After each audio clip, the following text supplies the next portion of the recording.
आज के इस एडिटोरियल को पढ़ने से पहले सबसे पहले देखते हैं कि भाई ये किस न्यूज़ पे आधारित है। तो अभी हाल ही में क्या न्यूज़ हमें देखने को मिली है कि पश्चिम बंगाल में पंचायत चुनाव होने वाले हैं। तो इन चुनावों के पहले बहुत ज़्यादा मात्रा में हिंसा देखने को मिली है। कुछ लोगों की इस हिंसा में मृत्यु भी हो गई है।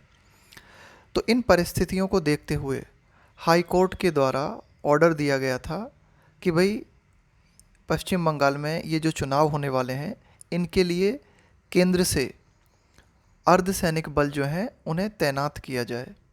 इस बात का विरोध किया पश्चिम बंगाल सरकार ने, और पश्चिम बंगाल का जो राज्य निर्वाचन चुनाव आयोग है ना उसने, और पश्चिम बंगाल का राज्य निर्वाचन चुनाव आयोग और पश्चिम बंगाल सरकार सुप्रीम कोर्ट में चली गई हाई कोर्ट ऑर्डर के खिलाफ।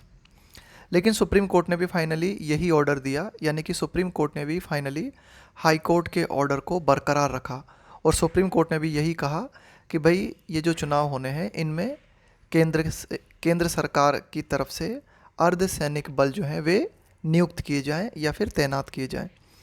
तो यही पूरा मुद्दा है और इसी पूरे मुद्दे को हम इसमें डिस्कस करने वाले हैं कि अभी तक क्या क्या हुआ है, क्या ठीक है, क्या गलत है। अनएडिफाइंग रो। अनएडिफाइंग का मतलब होता है अनप्लेजेंट। रो का मतलब है एक तरह का झगड़ा। तो कुल मिला के आप ये कह सकते हो कि ये अदालत और सरकार के बीच, राज्य सरकार और केंद्र सरकार के बीच ये जो हमें क्या देखने को मिल रहा है, एक तरह का झगड़ा देखने को मिल रहा है, एक तरह की मन मुटाव की स्थिति हमें देखने को मिल रही है। तो उसी के लिए कहा गया है अनएडिफाइंग रो, यानी कि ये जो झगड़ा है ये कैसा है, अशोभनीय। ये झगड़ा जो है कैसा है, unpleasant. Shadow of poll violence justifies court orders on central forces in West Bengal. Shadow का मतलब होता है छाया। शेडो का एक मतलब हम ये भी समझ सकते हैं एक तरीके से इफ़ेक्ट, उसका प्रभाव। पॉल वायलेंस यानी कि जो चुनावी हिंसा है उसकी जो छाया है, यानी कि चुनावी हिंसा का एक तरीके का जो प्रभाव हमें देखने को मिलता है वो इस बात को जस्टिफाई करता है।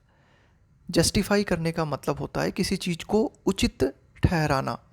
कोर्ट ऑर्डर्स, तो कुल मिला के पोल वायलेंस कोर्ट ऑर्डर्स को उचित ठहराती है। किन कोर्ट ऑर्डर्स को? उन कोर्ट ऑर्डर्स को जिनमें वेस्ट बंगाल में सेंट्रल फोर्सेस को डिप्लॉय करने की बात कही गई है।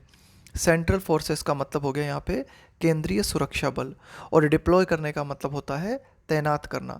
तो कुल मिला के हाई कोर्ट और सुप्रीम कोर्ट के द्वारा पश्चिम बंगाल में सेंट्रल फोर्सेस को डिप्लॉय करने की बात कही गई है, और ये डिप्लॉय करने की बात जो है वो बिल्कुल उचित प्रतीत होती है। किस चीज़ को देखते हुए? पश्चिम बंगाल में हुई हिंसा को देखते हुए। The controversy in West Bengal in the matter of deployment of central paramilitary forces, कि ये जो विवाद हमें देखने को मिला है, ये जो कंट्रोवर्सी हमें देखने को मिली है पश्चिम बंगाल में, इन द मैटर ऑफ, किस मामले को लेकर, किस मामले के संबंध में? डिप्लॉयमेंट। डिप्लॉयमेंट का मतलब होता है तैनात करना। Deployment of central paramilitary forces. Central paramilitary forces का मतलब हो गया केंद्रीय अर्धसैनिक सुरक्षा बल। तो कुल मिला के केंद्रीय अर्धसैनिक सुरक्षा बल को तैनात करने को लेकर जो विवाद हमें पश्चिम बंगाल में देखने को मिला है, और ये विवाद किस चीज़ के ठीक पहले हुआ है? Ahead of. अहेड ऑफ का मतलब होता है के पहले, ahead of the panchayat election.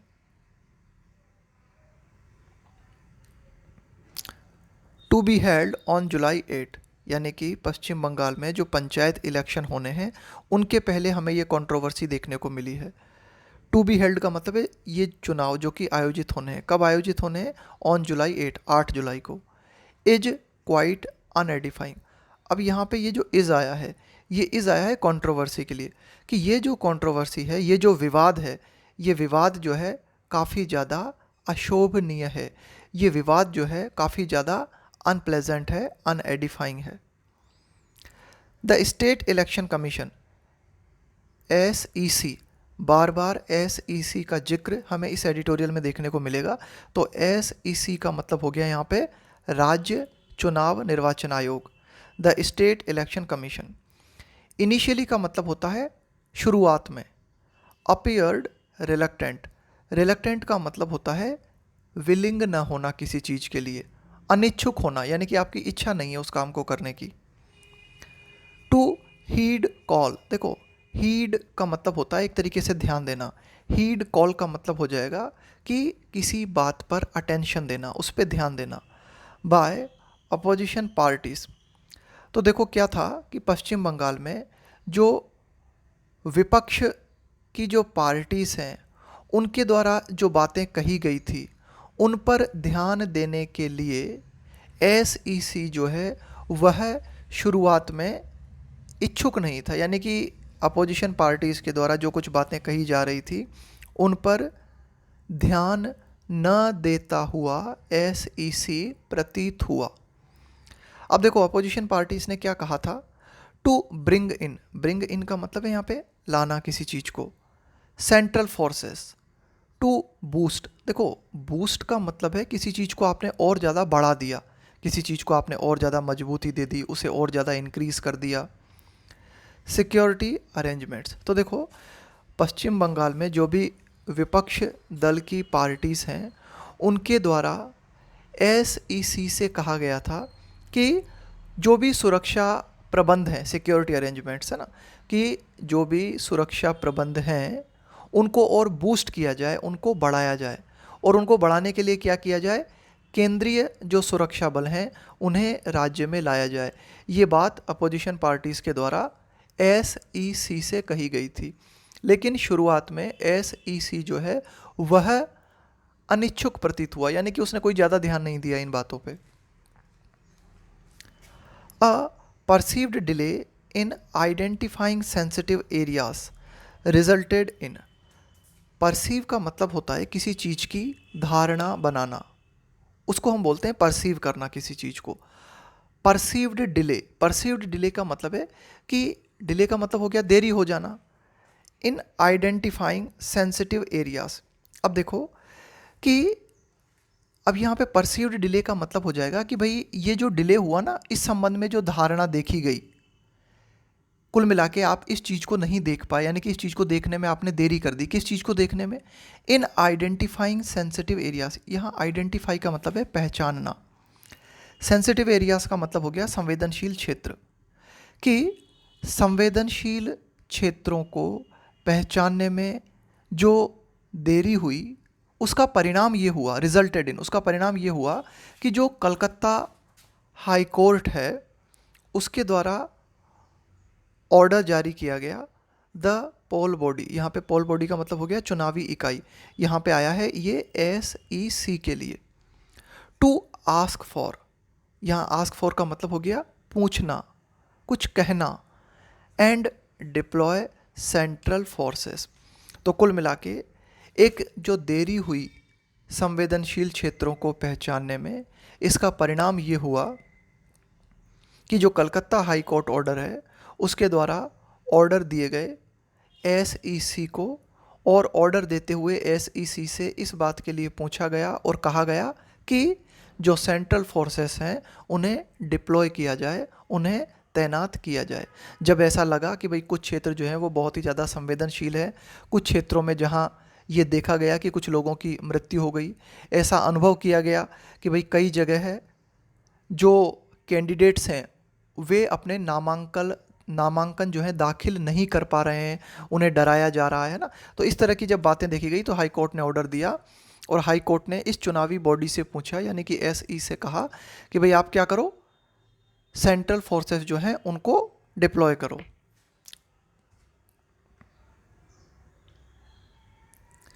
In the ordinary course, the deployment of central forces during local body elections conducted under the watch of the CEC, देखो under, in the ordinary course, ordinary course का मतलब हो गया यहाँ पे सामान्य परिस्थितियों में, यानी कि सामान्य अवस्था में। द डिप्लॉयमेंट डिप्लॉयमेंट का मतलब हो गया तैनात करना, किसी को, तैनाती। The deployment of central forces during local body elections would be at the, अब देखो इसको इस तरह से देखना इस वाक्य को, in the ordinary courses, in the ordinary course the deployment of central forces during local body elections would be at the state government's discretion। कहने का मतलब यह है कि अगर सामान्य परिस्थितियों की अगर हम बात करें तो सामान्य परिस्थितियों में, ड्यूरिंग का मतलब होता है के दौरान, सामान्य परिस्थितियों में जो क्षेत्रीय निकाय चुनाव होते हैं, जैसे कि पंचायत के चुनाव हो गए, जो लोकल बॉडी इलेक्शंस होते हैं, इनमें सेंट्रल फोर्सेस को डिप्लॉय किया जाए या नहीं किया जाए, ये किस बात पे डिपेंड करता है, वुड बी, है ना, ये इस बात पे डिपेंड करेगा at the state governments discretion, कि जो राज्य सरकार है, देखो एक और वर्ड आया है यहाँ पे डिस्क्रिशन। डिस्क्रिशन का मतलब होता है विवेक, कि भाई ये आपकी चॉइस पे निर्भर है, ये आपके जजमेंट पे निर्भर है, कि भाई आपको लगता है कि सुरक्षा ज़्यादा ज़रूरी है, तो राज्य सरकार जो है केंद्र सरकार से कह सकती है अतिरिक्त सेंट्रल फोर्सेस के लिए। तो कुल मिला के अगर सामान्य परिस्थितियां हैं तो सामान्य परिस्थितियों में सेंट्रल फोर्सेस को डिप्लॉय किया जाए या न किया जाए, ये बात किस पे डिपेंड करेगी, राज्य सरकार की डिस्क्रिशन पे, राज्य सरकार की चॉइस पे। अब देखो यहाँ पे क्या लिखा हुआ है, इसको और देख लेना।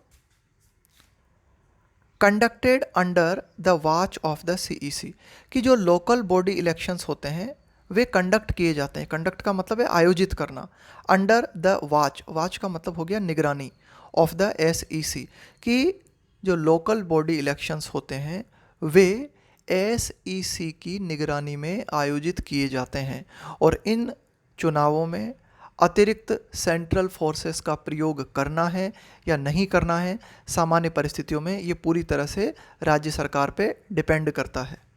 हाउएवर, हालांकि it is an unfortunate reality, it is an unfortunate reality, कि ये बहुत ही, अनफॉर्चुनेट का मतलब हो गया बहुत ही ज़्यादा दुर्भाग्यपूर्ण, रियलिटी वास्तविकता, that West Bengal frequently, frequently का मतलब हो गया लगातार, बार बार, विटनेस, देखो किसी चीज़ को विटनेस करने का मतलब होता है उसको देखना, पोल रिलेटेड वायलेंस। हाउएवर, हालांकि ये बहुत ही ज़्यादा दुर्भाग्यपूर्ण वास्तविकता है कि पश्चिम बंगाल में बार बार हम इस चीज़ को देखते हैं, क्या चीज़ को देखते हैं, कि चुनाव से जुड़ी हुई हिंसा लगातार पश्चिम बंगाल देखता है, ये एक दुर्भाग्यपूर्ण रियलिटी है, वास्तविकता है। Even in the current poll process, कि ये जो वर्तमान चुनावी प्रक्रिया चल रही है पश्चिम बंगाल में, जिसके तहत पंचायत चुनाव होने हैं, तो ये जो वर्तमान चुनावी प्रक्रिया है, इस चुनावी प्रक्रिया में हमने क्या देखा, 8 पीपल हैव डाइड, 8 लोगों की मृत्यु हो चुकी है, एंड देयर आर रिपोर्ट्स, और इस तरह की रिपोर्ट्स भी हमें देखने को मिली हैं पश्चिम बंगाल से, ऑफ प्रोस्पेक्टिव कैंडिडेट्स, प्रोस्पेक्टिव का मतलब है यहाँ पे संभावित कैंडिडेट्स, है ना, कि भाई जो भी उम्मीदवार हैं, कि इस तरह की रिपोर्ट्स भी हमें वेस्ट बंगाल से देखने को मिली हैं कि जो संभावित उम्मीदवार हैं, बीइंग प्रिवेंटेड, उन्हें रोका जा रहा है, from filing their nominations, file का मतलब हो गया दाखिल करना, नॉमिनेशन नामांकन, फॉर सम पंचायत। तो वेस्ट बंगाल से कुछ इस तरह की रिपोर्ट्स भी सामने आई हैं कि कुछ जो पंचायत क्षेत्र हैं, उन पंचायत क्षेत्रों में कुछ संभावित जो कैंडिडेट्स हैं, जो संभावित उम्मीदवार हैं, उन्हें नामांकन दाखिल करने से रोका जा रहा है। इन दीज सर्कमस्टांसेस, ऐसी परिस्थितियों में, इस तरह की परिस्थितियों में, इट वुड हैव बीन, देखो वुड हैव, और ये वर्ब की थर्ड फॉर्म है ना, बी की थर्ड फॉर्म है, ये बी की, है ना, बी की सेकंड फॉर्म होती है वाज, वर, और ये थर्ड फॉर्म है ना been. In the fitness of things, देखो वुड हैव और वर्ब की थर्ड फॉर्म, जब हम इसका प्रयोग करते हैं ना तो इस तरह के सेंटेंस बनते हैं, ऐसा हुआ होता, अभी देखना इसका अर्थ बताऊंगा तो आपको समझ में आएगा। It would have been in the fitness of things, तो कुल मिला के इन परिस्थितियों को देखते हुए ऐसा बेहतर रहा होता, या ये ठीक रहा होता, ऐसा उचित हुआ होता, यानी कि उचित ये रहता, ये मतलब हो जाएगा इसका। It would have been in the fitness of things for the SEC, कि इन सारी बातों को ध्यान में रखते हुए SEC के लिए ये बात बेहतर रही होती कि SEC जो है वो क्या करता, टू रेक्विजिशन। देखो ये जो रेक्विजिशन है ना, इसका प्रयोग यहाँ पे वर्ब की तरह हुआ है, और जब हम रेक्विजिशन का प्रयोग वर्ब की तरह करते हैं तो इसका मतलब होता है किसी चीज़ की सप्लाई के लिए डिमांड करना, यानी कि ऑफिशियल ऑर्डर के माध्यम से किसी चीज़ की सप्लाई के लिए डिमांड करना, उसको हम बोलते हैं रेक्विजिशन। तो कहने का मतलब है कि इन परिस्थितियों को ध्यान में रखते हुए जो पश्चिम बंगाल का SEC है उसके लिए ये बात बेहतर रही होती। देखो ये जो बात कर रहे हैं ना हम फिटनेस ऑफ थिंग्स, इसका मतलब है कि भाई ये ठीक रहता, ये उचित रहता टू रेक्विजिशन, कि SEC जो है वो ये डिमांड करता central forces on it's on. On it's on का मतलब है स्वयं, खुद, कि SEC के द्वारा स्वयं सेंट्रल फोर्सेस की डिमांड की गई होती तो ये बेहतर हुआ होता। इवन इफ का मतलब हो गया भले ही। The state government had some grievance, grievance का मतलब है एक तरह की शिकायत, over its discretion being over ruled by the high court order. Even if का मतलब है भले ही राज्य सरकार को इस बात से लेकर शिकायत है। किस बात को लेकर शिकायत है? ओवर का मतलब होता है किस बात को लेकर, है ना। इट्स डिस्क्रिशन, डिस्क्रिशन का मतलब होता है कि भाई ये आपकी चॉइस है, ये आपका जजमेंट है, ये पूरी तरह से आपके विवेक पे डिपेंड करता है। Being over ruled, over rule का मतलब होता है खारिज कर देना। देखो कि भाई ये राज्य सरकार का मामला होता है, खास करके अगर हम बात करें कि भाई ये जो लोकल चुनाव हैं ये एक तरीके से SEC और राज्य सरकार के अंतर्गत आते हैं, ठीक है। तो भले ही राज्य सरकार को कुछ शिकायत थी इस बात को लेकर कि राज्य सरकार की जो स्वविवेक का अधिकार है उसे खारिज कर दिया गया था, किसके द्वारा? हाई कोर्ट के ऑर्डर के द्वारा। यानी कि हाई कोर्ट ने ऑर्डर दिया, क्या ऑर्डर दिया हाई कोर्ट ने? राज्य सरकार और SEC की बातों को खारिज करते हुए हाई कोर्ट ने ये ऑर्डर दिया कि राज्य में अतिरिक्त केंद्रीय सुरक्षा बल जो है उन्हें तैनात किए जाए। तो इस बात को लेकर राज्य सरकार जो है नाराज़ थी। तो इस नाराज़गी, है ना, भले ही नाराज़ थी लेकिन इस नाराज़गी का कोई मतलब नहीं था। कहने का मतलब ये है कि भाई हाई कोर्ट ने राज्य सरकार की जो मांग थी या राज्य सरकार का जो स्वविवेक का अधिकार था उसको ओवर रूल कर दिया था। तो राज्य सरकार इस बात से जो है नाराज़ थी। तो कुल मिला के SEC को अपने स्वयं से ये डिमांड करनी थी कि भाई राज्य में अतिरिक्त सुरक्षा बल जो है मांगे जाएं। हाउएवर, हालांकि द SEC, ये जो राज्य चुनाव आयोग है, इसने क्या किया? विच ऑट टू हैव हैड, देखो ऑट टू है ना, ये मॉडल हो गया, हैव और वर्ब की third form, should have plus verb की थर्ड फॉर्म, या फिर ought to have plus verb की थर्ड फॉर्म। इसका मतलब होता है ऐसा करना चाहिए था। जो SEC है, which ought to have had no misgivings about it. देखो मिसगिविंग का मतलब होता है एक तरह की डाउट की फीलिंग। अब देखो हाई कोर्ट के द्वारा जो ऑर्डर दिया गया उस ऑर्डर के संबंध में SEC को किसी तरह का कोई डाउट नहीं होना चाहिए था कि भाई ये जो SEC है ये अपने आप में स्वतंत्र चुनावी इकाई होती है। अब हाई कोर्ट के द्वारा स्टेट गवर्नमेंट की बात को न मानते हुए कोई ऑर्डर पास किया गया। अब उस ऑर्डर के संबंध में किसी भी तरह की डाउट की फीलिंग SEC को नहीं होनी चाहिए थी, ये बात यहाँ पे कही गई है। The SEC which ought to have had no misgivings about it, कि हाई कोर्ट के ऑर्डर के संबंध में SEC को किसी तरह का डाउट नहीं होना चाहिए था। लेकिन SEC ने क्या किया? joined the government in approaching the Supreme Court of India against the order। यहाँ पे ये जो है ना अगेंस्ट द ऑर्डर, यहाँ बात हो रही है हाई कोर्ट के ऑर्डर की, कि पश्चिम बंगाल सरकार ने और SEC ने संयुक्त रूप से सुप्रीम कोर्ट में हाई कोर्ट के ऑर्डर के खिलाफ याचिका दायर की।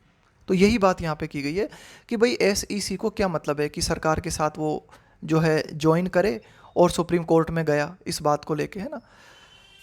The court affirmed the high court's directives. Supreme court जो है, अफर्म का मतलब है किसी बात की पुष्टि करना, है ना। हाई कोर्ट्स डायरेक्टिव्स, डायरेक्टिव्स का मतलब है निर्देश, कि हाई कोर्ट के द्वारा जो निर्देश दिए गए थे उन निर्देशों को सुप्रीम कोर्ट ने कायम रखा, बरकरार रखा। नोटिंग दैट, इस बात को नोट करते हुए, द कोर इशू, की जो मूल मुद्दा है, was free and fair elections, कि भाई जो मूल मुद्दा है वो है स्वतंत्र और निष्पक्ष चुनाव। स्वतंत्र और निष्पक्ष चुनाव के मूल मुद्दे को ध्यान में रखते हुए सुप्रीम कोर्ट ने हाई कोर्ट के जो डायरेक्टिव्स थे उनको बरकरार रखा। मोर ओवर, इससे भी ज़्यादा और महत्वपूर्ण बात जो है वो ये, the whole state was going to vote on a single day for nearly 70,400 seats, या फिर कह सकते हो आप 74,000 सीट्स। मोर ओवर, इससे भी महत्वपूर्ण बात यह थी कि ये जो राज्य है ना, इसमें चुनाव होने जा रहे हैं 74,000 सीट्स पर, है ना, लगभग 74,000 सीट्स जो हैं उन पर सिंगल डे, एक ही दिन जो है चुनाव होने हैं। एंड दैट गिवन का मतलब है इस बात को देखते हुए, इस बात को ध्यान में रखते हुए, the high number of seats and polling booths, polling booth का मतलब हो गया मतदान केंद्र, कि मतदान केंद्र और ये जो पंचायत सीट्स हैं इनकी जो संख्या है वो बहुत ज़्यादा है। तो इस बड़ी संख्या को ध्यान में रखते हुए द डायरेक्शंस वर जस्टिफाइड, कि जो डायरेक्शंस कोर्ट्स के द्वारा दिए गए वे डायरेक्शन उचित थे, उनको हम अनुचित नहीं कह सकते। आगे देखते हैं।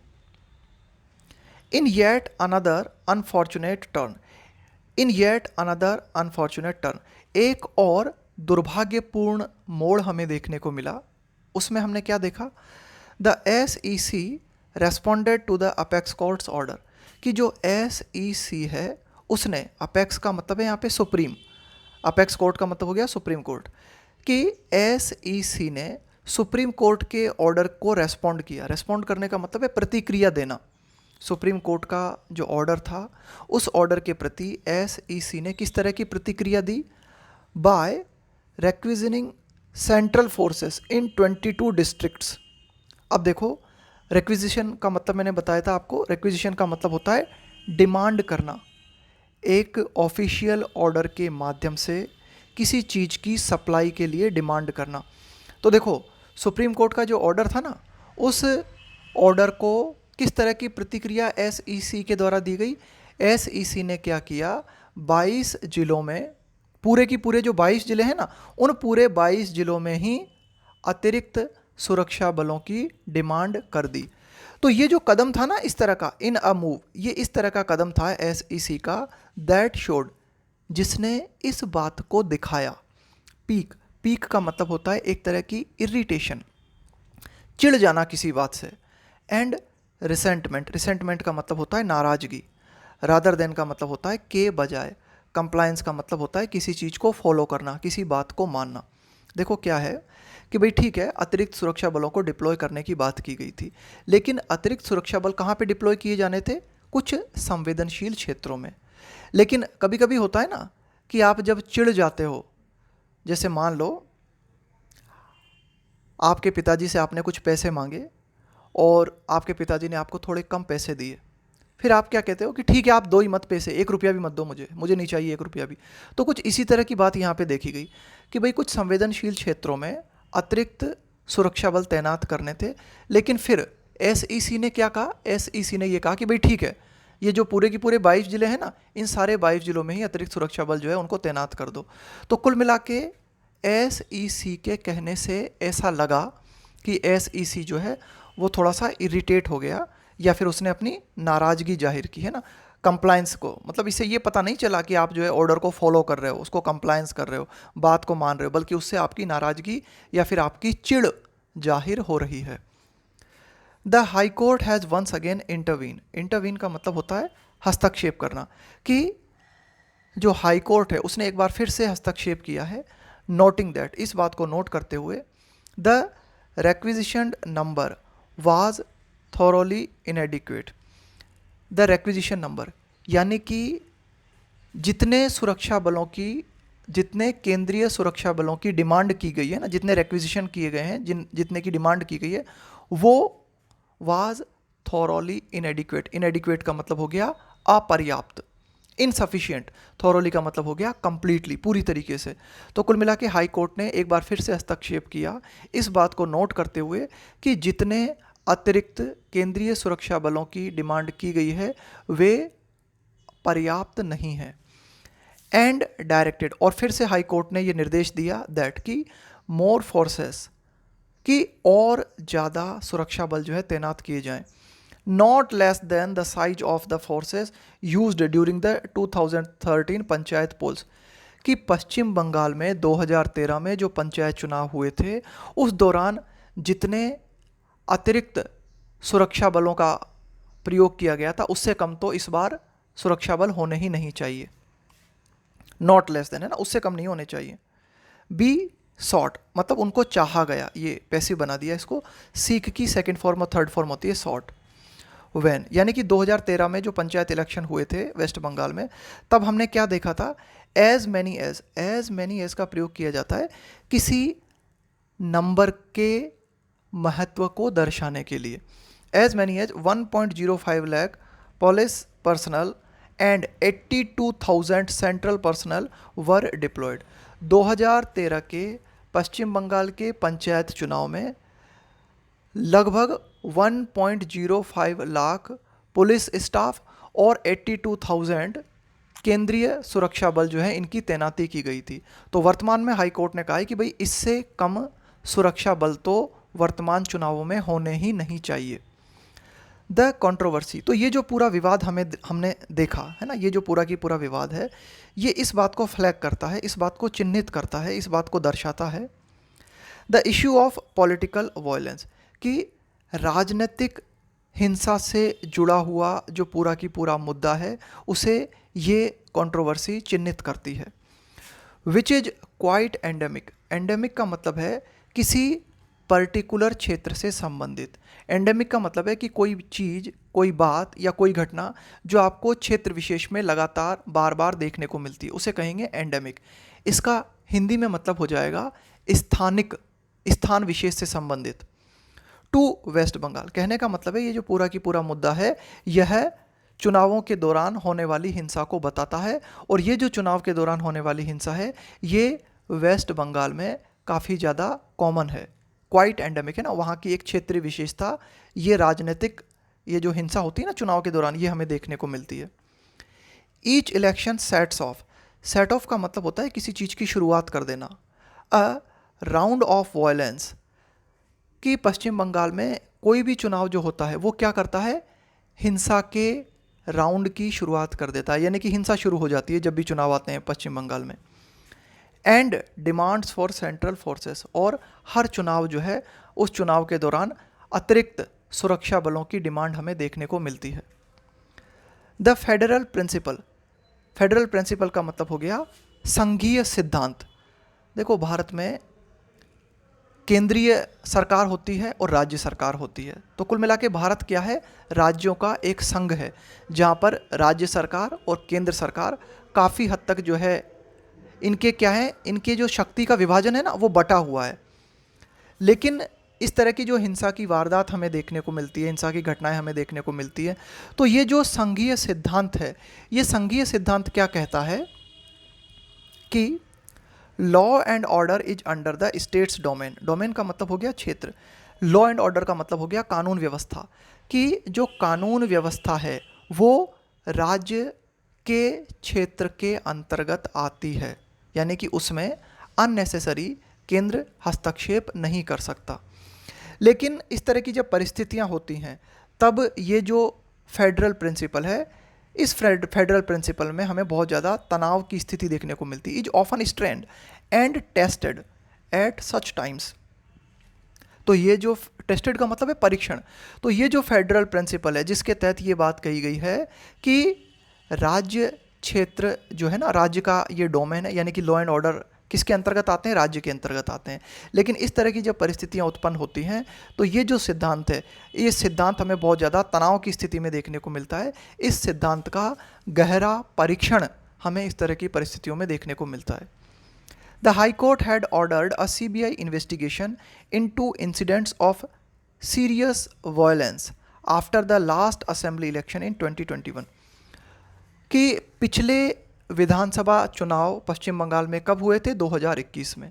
इन चुनावों के दौरान जो सीरियस वायलेंस, जो बहुत ही गंभीर हिंसा हमें देखने को मिली थी, इन हिंसा के संबंध में जांच, सीबीआई जांच के आदेश राज्य के हाई कोर्ट के द्वारा दिए गए थे।